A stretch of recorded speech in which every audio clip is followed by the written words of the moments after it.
कर्णालीको ढोकै यतै चिनिन्छ सहर। छिन्चु बजार भेटिएकी मायाकै भोभर।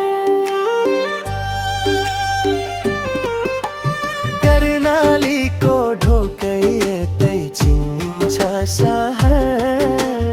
छिन्चु बजार भेटिएकी मायाकै भोभर। बजारमै माया हाँस्दा मनै रङ भुल भयो रे।